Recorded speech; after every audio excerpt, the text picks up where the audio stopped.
నమస్కారం city news కి స్వాగతం।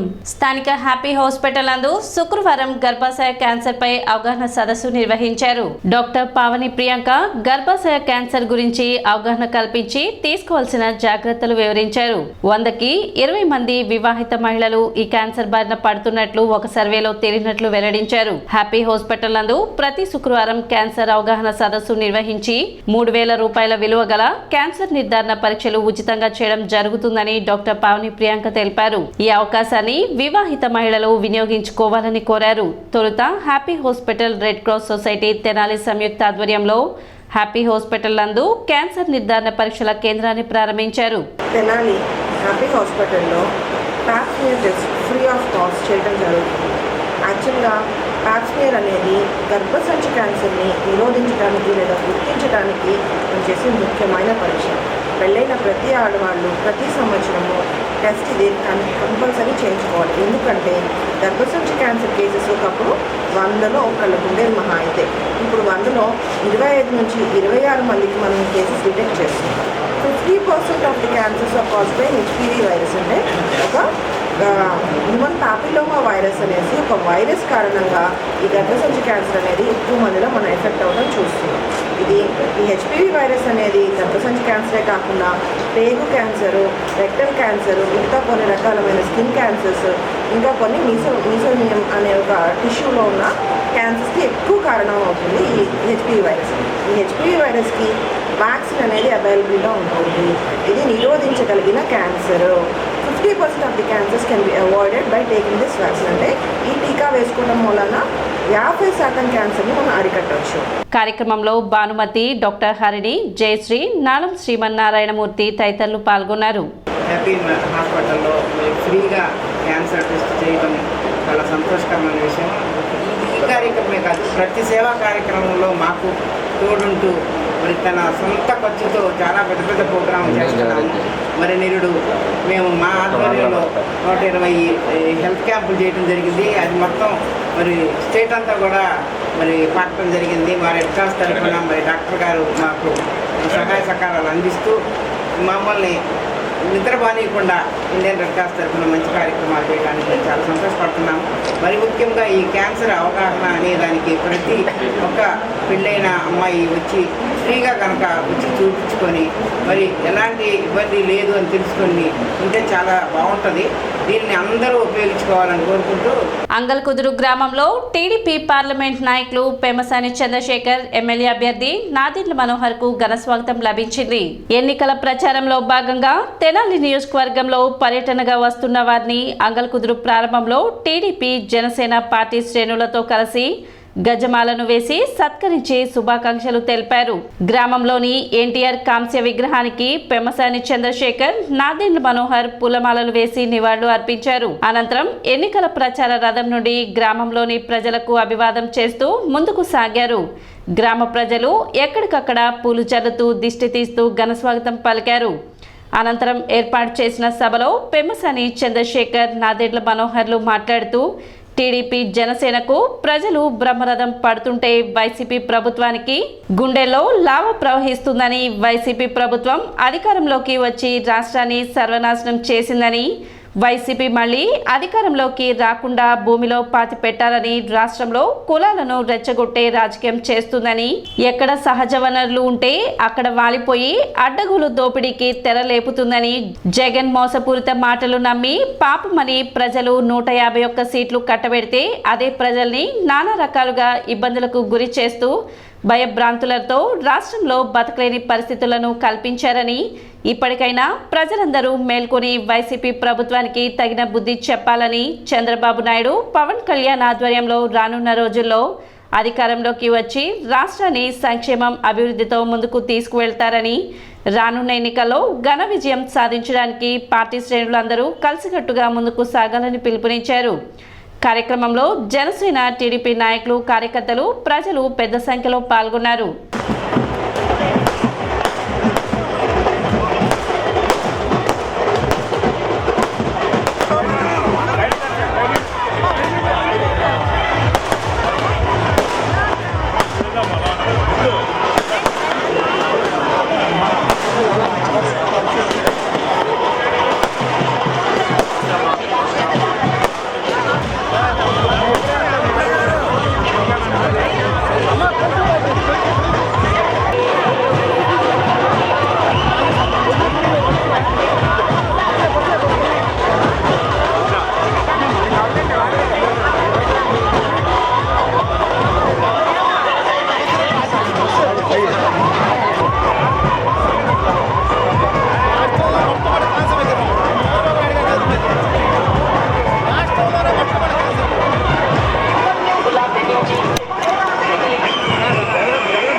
తొందరగా ఖాళీ చేయాలి.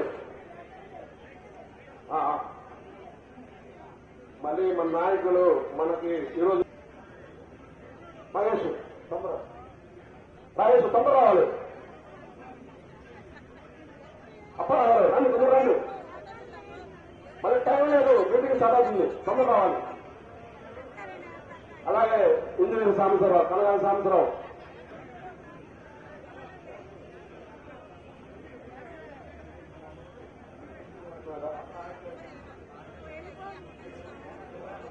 బీజేపీ మండల అధ్యక్షుడు.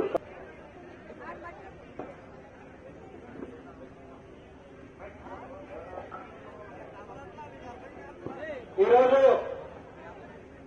ఎన్నికల ప్రచారాల్లో భాగంగా రాబోయే అసెంబ్లీ ఎలక్షన్స్ లో పోటీ చేస్తున్నటువంటి ఉమ్మడి అసెంబ్లీ అతిపై ఉన్నారు. ఇప్పుడు మొట్టమొదటిగా ఈ సభను ఉద్దేశించి అసెంబ్లీకి ఉమ్మడి అభ్యర్థిగా పోటీ చేస్తున్నటువంటి శ్రీ నాదెండ్ల మనోహర్ గారు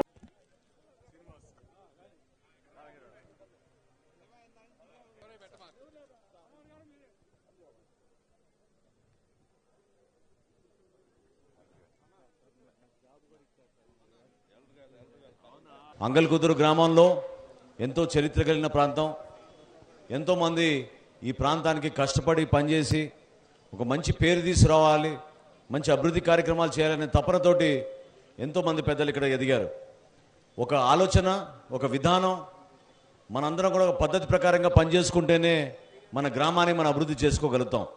ఎంతో కష్టపడిన రైతాంగం ఈ ప్రాంతంలో ఒకప్పటి నుంచి బిడ్డల్ని చదివించుకుని ఇతర దేశాలు పంపించుకునే దౌర్భాగ్యమైన పరిస్థితి ప్రతి కుటుంబంలోనూ ఈరోజు ఉంది. ఉద్యోగ అవకాశాలు ఎక్కడ లేవు, రైతాంగానికి సరైన భరోసా ఎక్కడ లేదు. మహిళలు ప్రత్యేకంగా ఒకప్పుడు జరుగుతున్న ఈ డ్వాక్రా మహిళలు జరుగుతున్న మూవ్మెంట్ కానివ్వండి, మన గ్రామాల్లో జరుగుతున్న ఈ వనరుల్ని ఏ విధంగా దోపిడీ చేస్తున్నారో మీ అందరికీ తెలుసు. ఏ విధంగా వీళ్ళు దోపిడీ చేశారో మీ అందరికీ తెలుసు. గ్రామాల్లో ఈ వాలంటీర్ వ్యవస్థ ఏర్పాటు చేసి రైతు భరోసా కేంద్రాలని 3,600 కోట్ల రూపాయలు ఖర్చు పెట్టి ఏ రైతుకి ఆదుకున్నారో గ్రామాల్లో మీరందరూ కూడా స్వయంగా మీరే చూశారు. చిన్న బిడ్డలు చదువుకున్న పాఠశాలలో కూడా జగనన్న విద్యా కిట్లు అని చెప్పి బూట్లోను, బెల్ట్లోను, యూనిఫామ్లో దాంట్లో కూడా వీళ్ళు 120 కోట్లు నొక్కేశారు. గ్రామాల్లో జరుగుతున్న మంచి వాతావరణాన్ని చెడగొట్టి కులాల మధ్య తగాదాలు పెట్టి ఒకరిపైన ఒకరు కేసులు పెట్టి ఇదివరకు ఉన్న మంచి వాతావరణాన్ని చెడగొట్టిన ప్రభుత్వం ఈ వైఎస్ఆర్సీపీ ప్రభుత్వం. ఈ 5 సంవత్సరాల్లో జగన్మోహన్ రెడ్డి ఏదైతే వాగ్దానాలు చేశాడో, ఇంటింటికి వచ్చి ముద్దులు పెట్టుకుని మిమ్మల్ని అందరినీ కూడా ఆదుకుంటానని చెప్పిన విషయాలు మీరందరూ గుర్తుపెట్టుకోవాలి. ఎన్నికలకు ఎక్కువ సమయం లేదు. మీ అందరం కూడా ప్రచారం కోసం వచ్చి మిమ్మల్ని కలుసుకునే ఒక భాగ్యం మాకు కలిగింది. కానీ ఖచ్చితంగా ప్రణాళికతో వస్తున్నాం. ఒక అభివృద్ధి చేయాలి, మన ప్రాంతానికి మనం మంచి రోడ్లు వేసుకోవాలి. గుంటూరుకి వెళ్ళాలంటే ఈ రోజున తెనాలి నుంచి అంగల్కుదురు మీదుగా ఎంత కష్టమైన ప్రయాణం మీ అందరు చూశారు. ఎన్ని సంవత్సరాలైంది వీళ్ళు కనీసం గుంటలు కూడా పూడ్చకుండా వదిలేశారు, మీ అందరు చూస్తూనే ఉన్నారు. మంచినీటి సౌకర్యం గ్రామాల్లో ఆ రోజు మనం ఏర్పాటు చేస్తే ఈ రోజున కనీసం పైప్ లైన్లు వేసుకుని కొలాయిలు ఇచ్చుకునే పరిస్థితి కూడా లేదు. మహిళలు పాపం పాడి పంట కానివ్వండి, క్షేత్రస్థాయిలో పనిచేసుకునే అవకాశాలు కానివ్వండి, జాతీయ ఉపాధి హామీ పథకం కింద గ్రామాల్లో ఆ రోజు మనం కల్పించిన ఒక సౌకర్యాన్ని కూడా ఈ రోజున ఎక్కడ కూడా అభివృద్ధి కార్యక్రమాలు చేయడం లేదు. జనసేన పార్టీలో మా నాయకులందరూ కూడా మనస్ఫూర్తిగా ఈరోజు తెలుగుదేశం పార్టీ నాయకులతో కలిసి పనిచేసి ఉమ్మడిగా మనందరం కూడా ఈ 35-40 రోజులు ప్రతి ఓటర్ దగ్గరికి వెళ్ళి కలిసి వాళ్ళని ప్రభావితం చేసి ఒక ప్రణాళిక ఉంది మనకి. ఆ ప్రణాళిక ఏంటంటే సంక్షేమంతో పాటు అభివృద్ధి చేస్తాం, ప్రతి గ్రామాల్లో కూడా అభివృద్ధి చేస్తాం, ప్రతి ఇంటికి మనం కొలాయిద్దాం అనేది ఉమ్మడిగా జనసేన పార్టీ తెలుగుదేశం పార్టీ ప్రణాళికలో ఒక పాయింట్ మనం పెట్టాం. చంద్రబాబు నాయుడు గారి దార్శనికత్వం, ఆయనకున్న నాయకత్వం, దూరదృష్టి, అదేవిధంగా పవన్ కళ్యాణ్ గారు ఏ విధంగా నిలబడ్డారో తెలుగుదేశం పార్టీ అధినేత చంద్రబాబు నాయుడు గారి కోసం ఆయన జైల్లోకి వెళ్ళినప్పుడు మీరందరూ కూడా చూశారు. విలువలతో కూడిన రాజకీయాలు చేయాలి. చేసిన కార్యక్రమం మనస్ఫూర్తిగా మనం ప్రజాస్వామ్యం నిలబెట్టడానికి కోసం మన గ్రామాల్లో మన పట్టణాల్లో ఒక మంచి అభివృద్ధి కార్యక్రమాలు చేయడానికి కోసం మేము ముందుకు వచ్చాం. మన అమరావతి రాజధాని కోసం మనందరం కూడా నిలబడి పోరాటం చేయాల్సిన అవసరం ఖచ్చితంగా ఉంది. నేను మీకు మాటిస్తున్నాను, జనసేన పార్టీ స్వార్థ రాజకీయాల కోసం కాదు, పదవుల కోసం కాదు. ఈ రోజు మేము నిలబడింది మీతో పాటు ప్రయాణం చేయడానికి 100% మన భవిష్యత్తు కోసం, మన ఆంధ్రప్రదేశ్ కోసం. మన అందరం కూడా అమరావతి రాజధానిని ఎందుకు మీరు ఆపారు, ఎందుకు వీళ్ళు దురుద్దేశంతో పాడు చేశారనేది మనం ప్రశ్నించుకోవాలి. ఈ 30 రోజులు ఖచ్చితంగా ప్రతి ఓటర్ని మనం ప్రభావితం చేసి ప్రతి ఓటు కూడా మనకే వచ్చేటట్టు, తెలుగుదేశం పార్టీ, జనసేన పార్టీ అఖండ విజయం వచ్చేటట్టు, రాబోయే రోజుల్లో కూడా మనందరం కూడా ఒక మంచి పరిపాలన ఇచ్చేటట్టు నిజాయితీగా నిలబడదాం ప్రజల్లో. దానికోసం మీ ముందు మేము వచ్చాం. మాకు ఎటువంటి స్వార్థం లేదు. పదవులు చూసాం, ఆయన అయితే డబ్బులు కూడా చూశారు. ఈరోజు మీ దగ్గరకు వచ్చింది, మీ అందరు ఇంత అద్భుతంగా మమ్మల్ని స్వాగతం పలికి ఆహ్వానించి మన గ్రామాల్లో వీధి వీధి పలకరిస్తున్నప్పుడు మేమిద్దరం మాట్లాడుకుంది ఒకటే, ఎంత ఆప్యాయంగా ఒక మార్పు కోసం ఎదురు చూస్తున్నారు మీలో కనపడింది. మీలో ఉన్న కసిని మీరు ప్రతి గ్రామంలో ఉన్న ఒక ఓటర్ని మీరు కలిసి ప్రభావితం చేసి రాబోయే రోజుల్లో మనందరం కూడా మన భవిష్యత్తు కోసం నిలబడదాం. తెలుగుదేశం పార్టీ, జనసేన పార్టీ ఐక్యత ఎప్పుడూ వర్ధిల్లాలి. దానికి మనందరం కూడా కలిసికట్టుగా నిలబడదాం. మన రాష్ట్రం కోసం, మన బిడ్డల కోసం, మన భవిష్యత్తు కోసం మనం కలిసి పనిచేసుకుందాం తెలియజేసుకుంటూ జై జనసేన, జై తెలుగుదేశం. మీ ఉత్సాహం చూస్తుంటే తెనాలి పట్టణంలో ఒక అగ్నిపర్వతం బద్దలైంది అనే విధంగా ఉంది అని చెప్తా ఉన్నాను. ఏ వీధిలోకి వెళ్ళినా మా వెంట ఒక లావా ప్రవహించినంత ఉత్తేజంగా మాకు ఈరోజు ఉంది అని చెప్తా ఉన్నాను.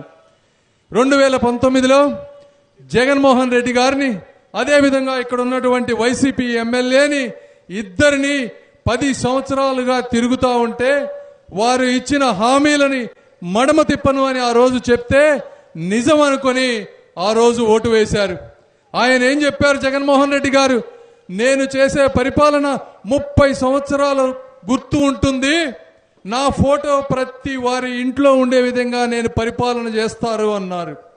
అది వాస్తవంగా నేను కూడా నిజమేనేమో, పాపం యువకుడు ఇంతగా అడుగుతున్నాడంటే ఇందులో ఒక 20% అన్న వాస్తవం ఉందేమని అనుకున్నా.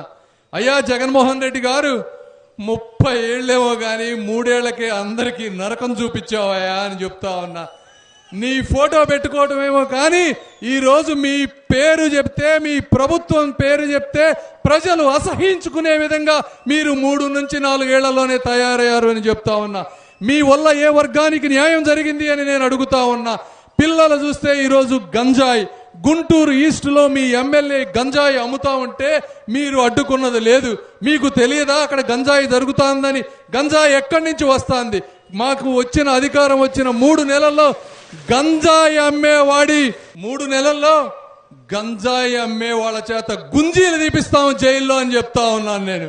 అసలు ఇసుక అనేది ప్రపంచంలోనే ఇక్కడ ఎక్కడా లేకుండా చేస్తారా అని అడుగుతా ఉన్నా. ఇంత దారుణమైన కుంభకోణం అని అడుగుతున్నా. కొన్ని లక్షల మంది భవన కార్మికులు ఇసుక లేకపోతే వారి జీవితం దుర్భరమవుతుందని తెలిసినా కూడా ఇదేదో ఒక కార్పొరేట్ సంస్థ లాగా ఒక కంపెనీకి మీకు మొత్తం ఇచ్చి వేల లారీలతో దోచుకున్న దుర్మార్గులు మీరు అని నేను చెప్తా ఉన్నాను. ఎందుకు వేయాలి మీకు ఓటు అని నేను అడుగుతా ఉన్నాను. సార్, ఈ యూనివర్సిటీ మాకు ఫస్ట్ పెట్టే ఉద్దేశం లేదు. మా సార్ చెన్నైలో ఉండేవారు. చంద్రబాబు నాయుడు గారు ఒకసారి వాళ్ళ యూనివర్సిటీకి వెళ్ళినప్పుడు ఆ యూనివర్సిటీలో ఉన్న మంచిదాన్ని చూసి వారిని ఫాలో అప్ చేసి వచ్చి మా దగ్గర పెట్టమంటే ఆయన ఫస్ట్ పెట్టనన్నారంట. ఎందుకంటే కొత్త ప్లేస్, అక్కడ ఎవరో మనుషులు లేరు, యూనివర్సిటీ పెట్టాలంటే చాలా కష్టం అని. అయితే చంద్రబాబు నాయుడు గారు 5 సార్లు చెన్నై వెళ్ళి ఆ వ్యక్తిని కలిసి, ఏమండి ఈ 10 సంవత్సరాల తర్వాత అమరావతి ఒక అద్భుతమైన రాజధాని కాబోతోంది, ప్రపంచం గర్వించదగేటువంటి ప్లేస్ అవుతుంది, అక్కడ మీరు యూనివర్సిటీ పెడితే మీరు చనిపోయినా కూడా మీరు జీవితం, మీ పేరు మీ చరిత్రలో మిగిలిపోతుంది, నన్ను నమ్మండి, మీకు ఏమి కావాలంటే అది ఇస్తాను అని 200 ఎకరాలు ఇచ్చి అన్ని వసతులు తెచ్చి యూనివర్సిటీ పెడితే కేవలం అది చంద్రబాబు గారు పెట్టారని దానికి కరెంటు కట్ చేసినటువంటి కంత్రి నాయకులు మీరు అని నేను చెప్తా ఉన్నాను. ఇదా మీరు చేసేటువంటి న్యాయం ఈ రాష్ట్రానికి? మీరు ఏ ఇండస్ట్రీ తీసుకొచ్చారు చెప్పండి, ఒక్క ఇండస్ట్రీ. మీరు తీసుకొచ్చిన ఉద్యోగాలు ఎన్ని చూపించండి, ఒక్క ఇంటికి ఉద్యోగం. ఈరోజు ఇంజనీరింగ్ చేసిన వాళ్ళు ఆటోలు నడుపుతున్నారు, ఫోటోలు తీసుకుంటున్నారు, ఫోటోగ్రఫీ బిజినెస్ లోకి వెళ్తున్నారు తప్పించి వాళ్ళకి జీవితం మీద విరక్తి కలిగేటువంటి పరిస్థితి, యువకులకి పెళ్ళయ్యేటువంటి పరిస్థితి లేదు.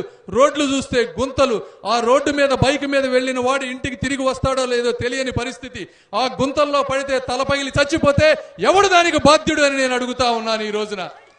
ఇలా మీరు ప్రతి ఒక్కరికి అన్యాయం చేసినటువంటి మీ ప్రభుత్వాన్ని 100 అడుగుల పాతాళంలో పాతి పెట్టాలని మళ్ళీ జగన్మోహన్ రెడ్డి గారు కానీ వైసీపీ ప్రభుత్వం కానీ ఈ చుట్టుపక్కల ప్రాంతాల్లో కనిపించకూడదని మీ అందరినీ మనస్ఫూర్తిగా కోరుకుంటూ బట్టిప్రోలు మండలం వెల్లటూరు గ్రామంలో మాజీ మంత్రి నక్కా ఆనంద్ బాబు తనయులు డాక్టర్ నక్కా అఖిలేష్ ఎన్నికల ప్రచార కార్యక్రమం నిర్వహించారు.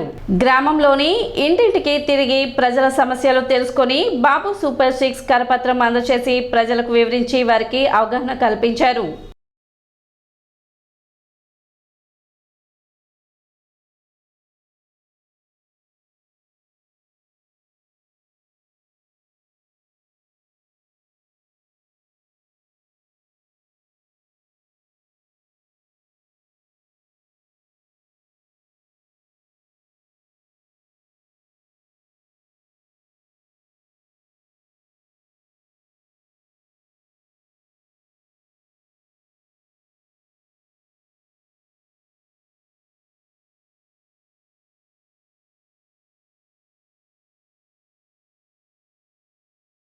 సిటీ న్యూస్ ఇంతటితో సమాప్తం. నమస్కారం.